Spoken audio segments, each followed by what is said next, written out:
Hello and welcome back to Math 8. This is a video over Section 7, and we are in Unit 3, and we're going to be making two-way tables in this section. So we're going to create two-way tables that organize bivariate data. We're going to determine the variables of a scenario in bivariate data, and we're going to label components of the two-way table appropriately. So by definition, a two-way table is a table in which the rows represent categories for a variable and the columns represent categories for a second variable. Okay, totals are also given for each row and column respectively. So what I like to do is a two-way table, and let's kind of look at this first example. In this column, okay, or in the rows, we have our first variable, which is the type of fruit. So we have apples and we have oranges, okay? Now, in the second variable, our columns, we have the condition of fruit. Is the fruit healthy or is it rotten? And what we're able to do is just organize our data, okay? And that's the real big point. Making a two-way table helps us organize data. So helps us organize data. Okay. Now what we can do, and notice how on your two-way tables you have a row for a total, and you also have a column for the total. Okay. So, let's go ahead and complete this table to determine how many pieces of fruit there are, okay? And let's do this. If I wanted to fill in these boxes here, to fill in this box, what I want to do is I want to add my row, okay? So to find the total number of apples, whether they're healthy or rotten, I'm just going to take these two numbers and add them together. So 6 plus 3 is going to give me 9, okay?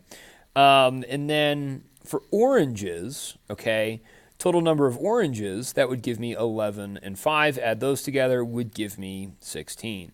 Okay, so what this tells me is that, just to organize mine I have different types of apples, healthy and rotten apples, but I have 9 total apples. Okay, I have 11 healthy oranges, 5 rotten oranges, but I have a total of 16 oranges. Okay, now the other thing that I can do is determine the total number of healthy pieces of fruit, okay? And I would take 6 plus 11, which gives me 17, and then take 3 plus 5, which gives me 8, okay? Now, here's the cool thing about a two-way table is that now what I can do is figure out my total value, okay? And so in that, and you can check yourself because your rows and your columns should add to the same number here. Okay, so 9 plus 16 gives me 25. That's what's going to go here. And then 17 plus 8 also gives me 25. So 25 is what's in that box. Okay, and this box represents the total amount of fruit. Okay, whether or not it's rotten or not, that's just how many pieces of fruit are there. Okay, all right, now let's take a look at the next one. Okay, and in this problem, it says that the student council at Ryan's school voted on a dinner menu for their honors banquet. Okay, this would be something that I would, if I were in student council, this is what I would want to be doing because I like to plan out the meals. Okay, and what we have is we have all this information. We know that 83 students voted for meat in their dinner. Okay. And 20 of those students wanted lasagna, 12 students voted for a meatless burrito, and 5 students wanted vegetarian lasagna. So what we want to do is we want to fill out this entire table given this information, okay? And so the first one that I have is this first sentence where it says 83 students voted for meat in their dinner. Now, when I read that, you have to think, okay, well, those students didn't designate whether they wanted, lasagna or burrito, okay? But what I know is I have a total number of students that voted for meat in their dinner, okay? And so what I'm going to do is I'm going to plug in that this is 83 in that box, okay? 20 of those students wanted lasagna, Okay, so 20 students wanted meat wanted lasagna. Okay, and then the next thing I know is that 12 students voted for a meatless burrito. So I'm going to no meat in their burrito, which would be 12 here. Okay, and then 5 students wanted vegetarian lasagna. Okay, so here we have that. All right. So we want to complete this table. All right. So what I want to do is add up my numbers for 20 and 5 to get my total number of students that wanted lasagna. So I have 25 students that wanted lasagna. Now the next thing that I can figure out is I can figure out how many students wanted a meat in their burrito. So what I do is I take 83, and that's the total number of students that wanted meat. 20 of those students wanted lasagna. So if I subtract these numbers and get 63, that's the number of people that wanted meat in their burrito. Okay. And now that I have that number, I can also figure out the total of students that wanted burritos. So 63 plus 12, 63 plus 10 is 73, plus another 2 is 75. So I have 75 students that wanted a burrito, okay?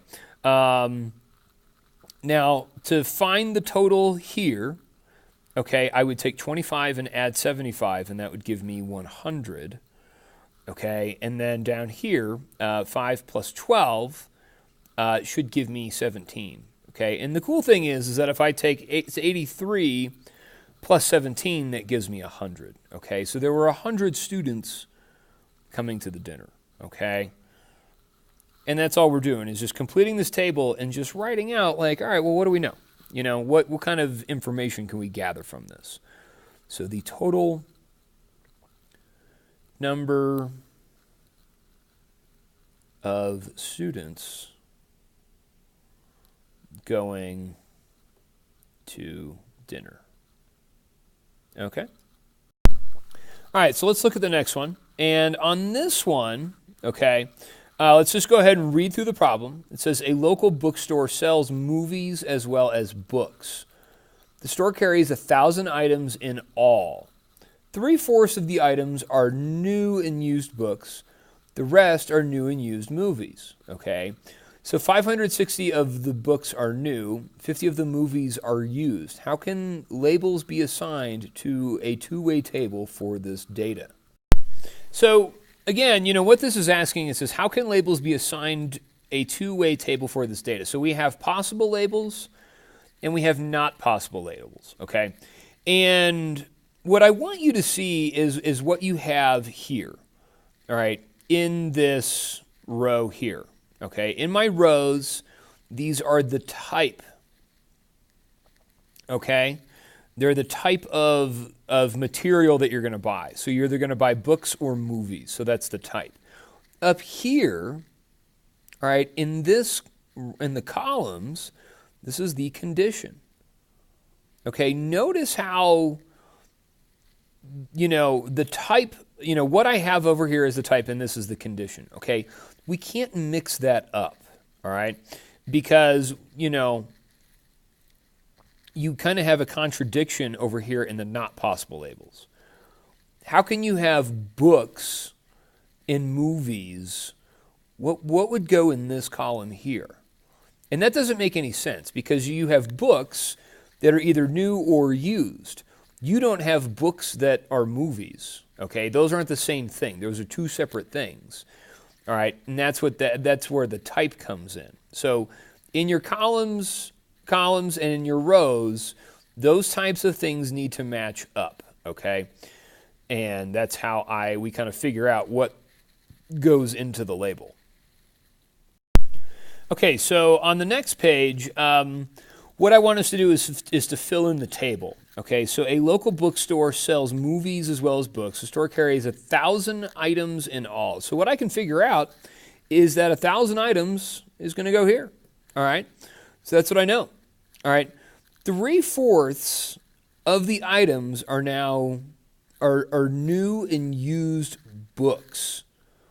So what that tells me in this sentence is that 3/4 of the items are new and used books. So 3/4 of 1,000 is going to be my books. Now to find 3/4 of 1,000, I take 3/4, multiply it by 1,000, and that's really just 0.75 times 1,000, which gives us 750. So this is 750 total books. So now that I have that amount of, now that I know that, okay, 3/4 of the items are new and used books. The rest are new and used movies. So this is going to be 250, because 250 and 750 add up to 1,000. Okay, so I did 1,000 minus 750 to give me 250. Okay, now on this part it says 560 of the books are new. Okay, so in my column for new books, I put 560. All right, and 50 of the movies are used. Okay, and then what I want to figure out is what I have left over. So if I take 250 minus 50, that gives me 200 new movies. Okay, and then if I take 750 minus 560, let's do that real quick.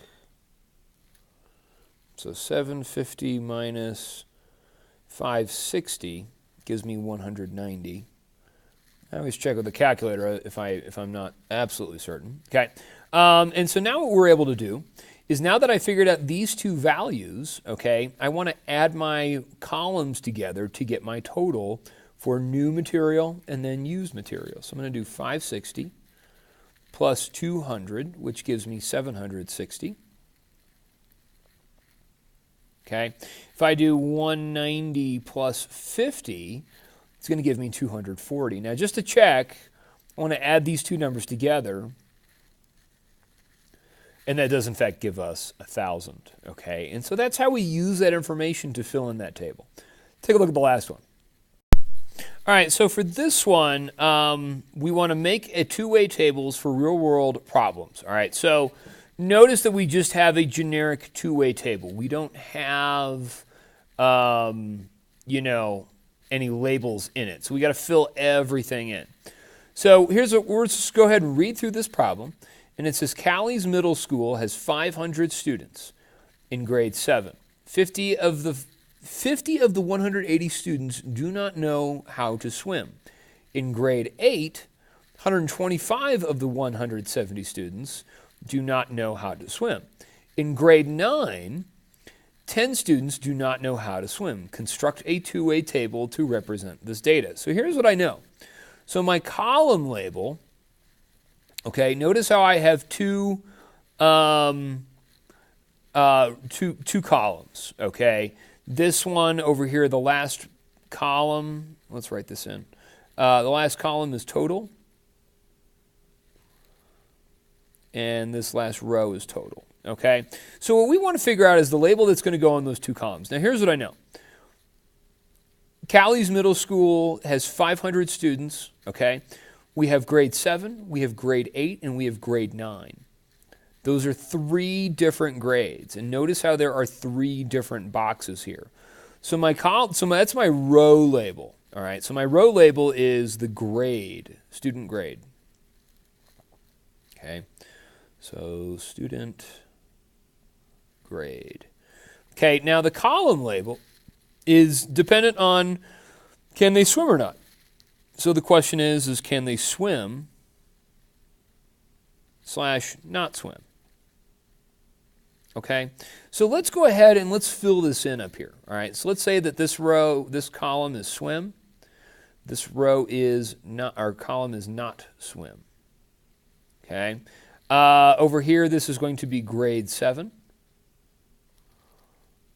grade 8, and grade 9. Okay, so, all right, let's go ahead and fill in what we got. All right, so Callie's Middle School, now that we figured all of our stuff out, we can fill in the two-way table. All right, so Callie's Middle School has 500 students total. So that number is going to go,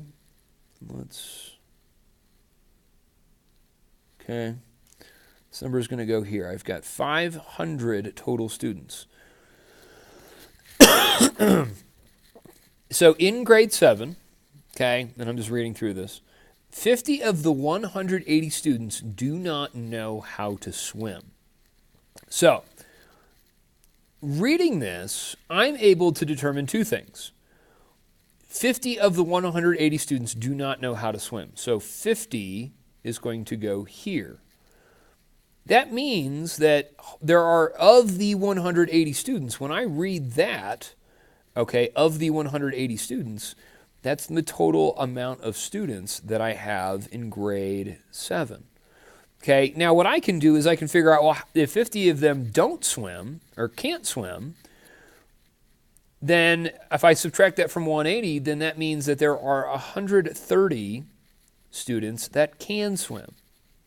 Okay? Now, in grade 8, let's read that. 125 of the 170 students do not know how to swim.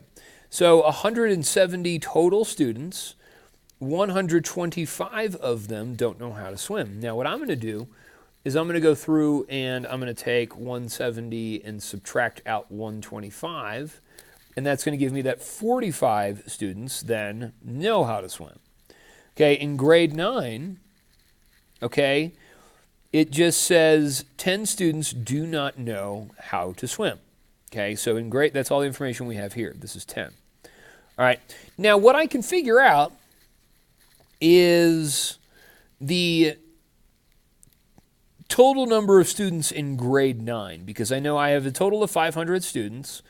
180 of them are in grade 7, 170 are in grade 8. So I'm going to take 500 minus 170 minus 180, and that's going to give me, hold on, let me do that again.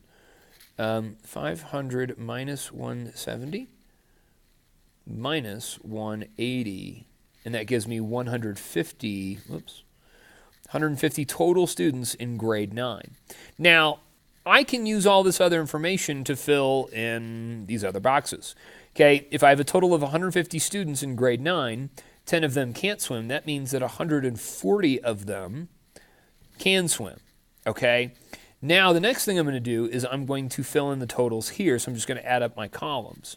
So 130 plus 45 plus 140, oh dear, okay, 130 plus 45 plus 140, okay, is 315.